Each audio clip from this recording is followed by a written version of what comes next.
Bonjour, donc variation de vitesse deuxième partie. Voici la photographie d'un variateur de vitesse. Il s'agit d'un Micromaster 420, comme celui dont vous disposez à l'atelier.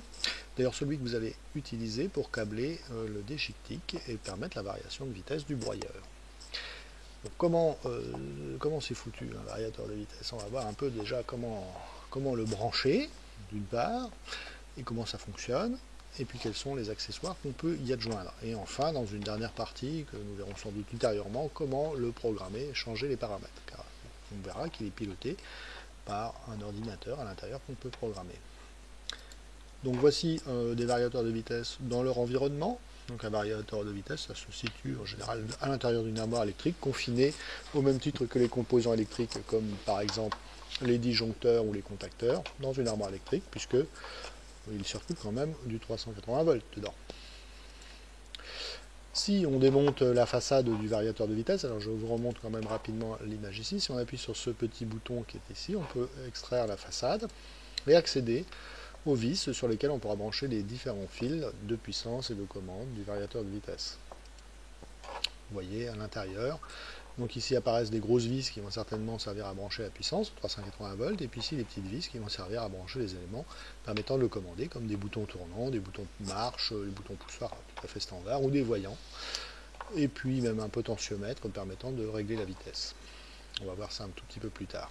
Voici une autre image de l'intérieur issue de la documentation. Voici encore une image issue de la documentation où l'on voit plutôt les vis qui servent à brancher la puissance. On reconnaît ici les lignes L1, L2, L3 qui ne sont ni plus ni moins que les trois phases du courant EDF triphasé. On voit aussi que si on était chez nous avec du courant 220 volts, on pourrait aussi le brancher, puisque si vous branchez la phase à cet endroit-là, L, et le neutre à cet endroit-là, vous pouvez utiliser le variateur de vitesse et même fabriquer du courant 380 volts triphasé. On voit qu'ici, nous avons les trois vis qui vont cette fois-ci vers le moteur, qui sont repérées UVW, c'est comme ça qu'on sait que ça va au moteur. Et donc on va brancher ces trois vis vers le moteur. Ici on aperçoit des vis marquées DC-, DC+, donc du courant continu. Alors on verra peut-être dans la documentation à quoi ça sert. Ne pas oublier bien sûr de brancher les fils de terre sur ces bornes-là. Ici on voit que sur ces bornes-là on peut brancher PE, le fil de protection électrique vert jaune. Ici une autre version du variateur qui correspond d'ailleurs à la nôtre, L1, L2, L3, UVW qui vont vers le moteur, DC+, DC-, ça doit être du courant 24 volts qu'on va pouvoir utiliser sans doute pour le circuit de commande. Voici d'ailleurs les bornes, un zoom sur les bornes du circuit de commande du variateur. On voit qu'elles sont numérotées, 1, 2, 3, 4, ça va jusqu'à 15. Alors, à quoi correspondent ces bornes? Eh bien, si l'on regarde le schéma bloc issu de la documentation, nous en saurons un peu plus. Alors, c'est assez difficile à comprendre d'un premier abord, mais vous allez voir qu'en fait, c'est très simple à utiliser. On va commencer par le haut. On voit qu'ici, le fil vert jaune PE est branché à l'endroit qu'on a vu tout à l'heure, sur le variateur, le vis du variateur. On voit ici qu'il y a les trois phases. Alors, on voit que ces trois phases, pourquoi? Parce que alors on a l'impression qu'il n'y a qu'un seul fil ici qui alimente le variateur, mais en fait on voit qu'il y a trois traits ici, ce qui signifie qu'en fait ce seul fil ici en fait en représente trois. Trois phases, L1, L2, L3 qu'on a vu, sont branchés aux endroits qu'on a vu tout à l'heure. Ils vont dans un élément électronique qui est à l'intérieur du variateur qui va transformer ce courant triphasé 50 Hz en courant continu. Courant continu d'ailleurs qu'on pourra récupérer sur les bornes DC+, et DC-. Ils vont ensuite être filtrés, puis passer dans un onduleur, c'est un autre composant électronique, qui va cette fois-ci transformer le courant continu en courant triphasé alternatif. Alors, c'est complètement idiot, vous allez me dire, de transformer du courant triphasé alternatif en courant continu, puis ensuite de le transformer en courant triphasé courant continu. Oui, c'est vrai, sauf que on va pouvoir le refabriquer en lui donnant n'importe quelle fréquence. Parce que vous voyez qu'ici, à l'intérieur, il y a un module que je pourrais représenter ici de façon schématique qui s'appelle CPU. CPU, c'est Computer Power Unit, ça veut dire un ordinateur finalement. Un ordinateur spécialisé qui va pouvoir donc piloter ce composant électronique pour fabriquer un courant continu par programmation avec une fréquence quelconque. aussi bien entre 0 et 100 Hz. Je ne sais pas exactement quelles sont les possibilités de ce variateur, mais en général c'est ça, quoi.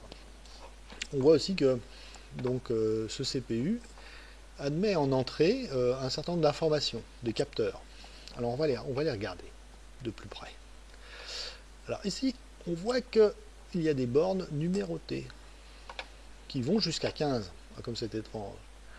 Hein, donc on va pouvoir, alors si je remets ici, vous voyez, ça correspond à ça. Alors, je peux par exemple brancher sur les entrées 1, 2, 3, 4 un potentiomètre. Un potentiomètre, c'est une résistance variable donc sur laquelle je vais pouvoir agir avec mes doigts et pour faire varier la résistance entre 0 et puis 4,7 kΩ.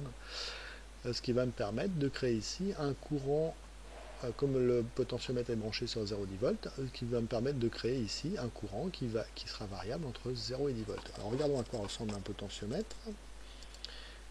Donc un potentiomètre, voilà, un potentiomètre, vous en connaissez tous, sur le chaîne IFI par exemple, vous avez des potentiomètres, ce sont des boutons tournants, hein, pour régler le volume par exemple. Et voilà à quoi ça ressemble à l'intérieur. On voit qu'un potentiomètre, il y a 3 fils hein, qui sortent du potentiomètre. Donc quand vous achèterez un potentiomètre pour le brancher sur le variateur, il ressemblera à ça, il ne restera plus qu'à souder les fils et à les brancher aux emplacements prévus à cet effet. Alors regardons les emplacements prévus à cet effet. Bien, vous voyez qu'à la sortie du potentiomètre, là, c'est ici le potentiomètre, j'ai bien 3 fils. Un qui va sur le 10 volts, un qui va sur la borne 4, et celui du milieu, enfin il va sur la borne 4 et la borne 2, il faudra le brancher ici, et celui du milieu va sur la borne 3. Voilà comment on branche le potentiomètre sur le CPU. Alors là, je vais tourner avec mes gros doigts, je vais faire varier donc le courant ici entre 0 et 10 volts, et si bien sûr le CPU reçoit 0 volts ici, eh bien, il va fabriquer un courant ici en sortie, qui sera un courant triphasé à 0 Hz. Le moteur va s'arrêter. Si par contre je mets 10 volts, hein, c'est-à-dire je tourne le gros bouton avec mes gros doigts au maximum, je vais donc fabriquer ici un courant de 10 volts, le CPU recevant cette information va créer peut-être, selon sa programmation en fait, hein, peut-être un courant triphasé de 100 Hz. Ce qui fait que mon moteur asynchrone tournerait à, si je calcule bien, 6000 tours minute. Si c'est un moteur à une paire de pôles. Qu'est-ce que nous pouvons brancher maintenant sur les bornes 5, 6, 7? Alors on voit qu'on peut brancher ce qu'on appelle des entrées tout ou rien. C'est-à-dire des interrupteurs, ou enfin pas des interrupteurs, des contacts. Alors ça peut être des contacts qui sont par exemple en général qui vont servir pour définir la marche avant et la marche arrière. Je vais par exemple mettre un contact ici, je crois qu'en réglage usine, le contact qui est ici, sur la borne 5, c'est le contact qui dit quand on le ferme, qui fait tourner le variateur en marche avant, le moteur en marche avant. Et si je ferme le 2 ici, eh bien ça va faire tourner le moteur en marche arrière. Alors, généralement, il est de bon ton, tout simplement, d'utiliser un bouton tournant, comme ça. Donc, dans un sens, eh bien, je vais actionner ce contact, qui sera relié à la sortie 5, enfin à l'entrée 5 de mon variateur. Et puis, dans l'autre sens, il va actionner un autre contact normalement ouvert, qui lui va faire fonctionner le moteur, qui sera branché sur l'entrée 6, va faire fonctionner le moteur en marche arrière. Donc, dès qu'on mettra en route, dès qu'on enverra du courant ici, le variateur fournira un courant soit dans un sens, soit dans l'autre pour le moteur. Alors on voit que donc si par exemple je devais brancher mon bouton tournant ici, eh bien j'utiliserai, voilà, je le brancherai comme ça, donc je brancherai par exemple un fil qui provient du 8 sur une des bornes d'un des contacts, et puis l'autre borne du contact irait sur l'entrée 5, et puis je reprendrai un fil de l'entrée 8 de la borne 8 ici pour aller sur le deuxième contact et qui lui sortirait vers le contact 6. Et voilà, j'ai fait mon opération marche avant, marche arrière. Qu'est-ce qu'on observe d'autre ici? On observe cette fois-ci, alors là ce ne sont plus des capteurs en entrée, mais c'est en sortie. On obtient, alors là je ne connais pas vraiment le fonctionnement de ce truc là, mais ici, vous voyez, là, l'ordinateur va créer un courant qui variera entre 0 et 20 mA un courant sur lequel on pourra mettre, pourquoi pas, un voyant, une aiguille par exemple, qui reflètera la vitesse du moteur. Hein, donc ça, ça permet de visualiser bien le fonctionnement du variateur. Qu'est-ce qu'on peut mettre encore? Bon, il y a d'autres petites options, d'autres petites choses. Enfin, l'essentiel, alors ça c'est quoi ça?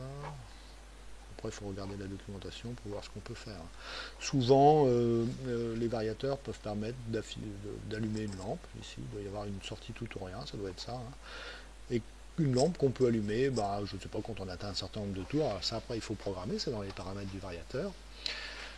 Ou alors, quand il y a un défaut quelconque, la lampe s'allume, par exemple.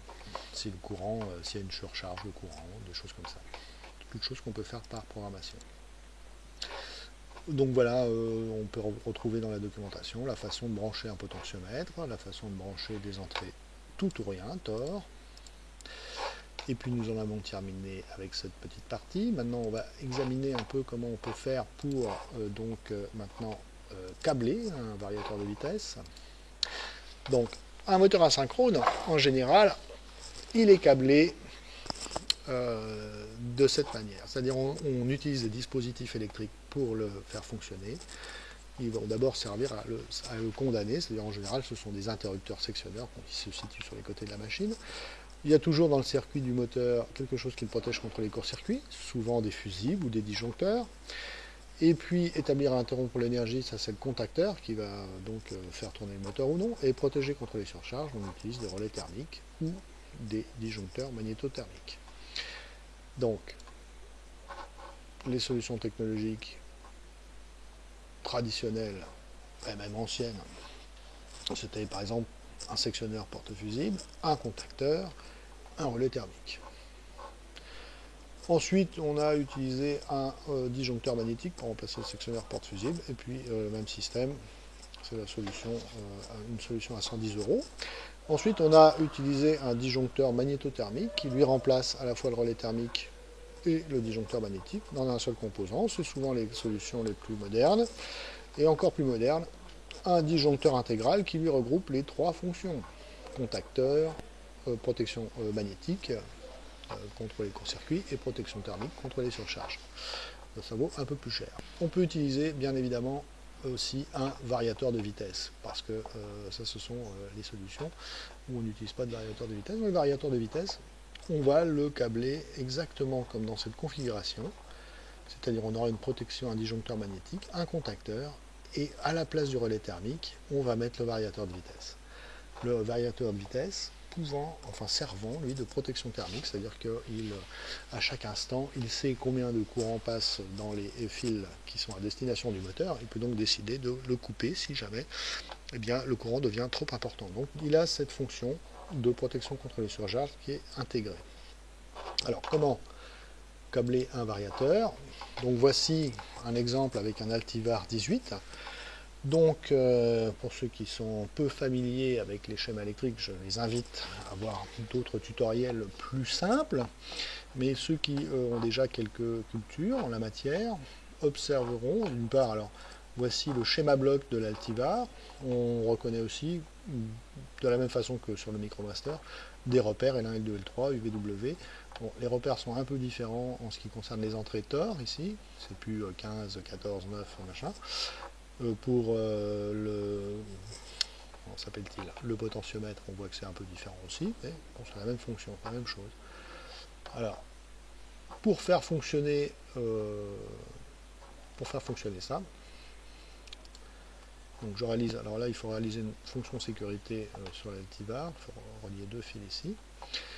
Je vais fermer les disjoncteurs Q1, Q2 qui protège le transformateur, Q3 qui fait partie du circuit de commande, et ensuite je vais appuyer sur le bouton marche tout simplement. Et qu'est-ce que va-t-il se passer? En fait, le courant va circuler dans cette bobine. Voilà. Cette bobine va fermer le contacteur principal qui va alimenter le variateur, et là le moteur est en train de tourner. Donc voilà comment ça fonctionne. Il va falloir donc pour alimenter un moteur avec un variateur, utiliser donc un disjoncteur, un contacteur piloté par un circuit de commande assez simple. Vous voyez qu'il y a un arrêt d'urgence, un bouton marche, Et puis, on peut rajouter aussi un bouton arrêt et un variateur où les fils seront branchés sur les bornes adéquates. Voilà. Hop. Voilà, ça devient compliqué. On va s'arrêter là. Donc, dans une troisième partie, nous verrons plus spécifiquement comment réaliser le câblage sur le déchyptique avec un variateur de vitesse Micromaster 400. Merci de votre attention.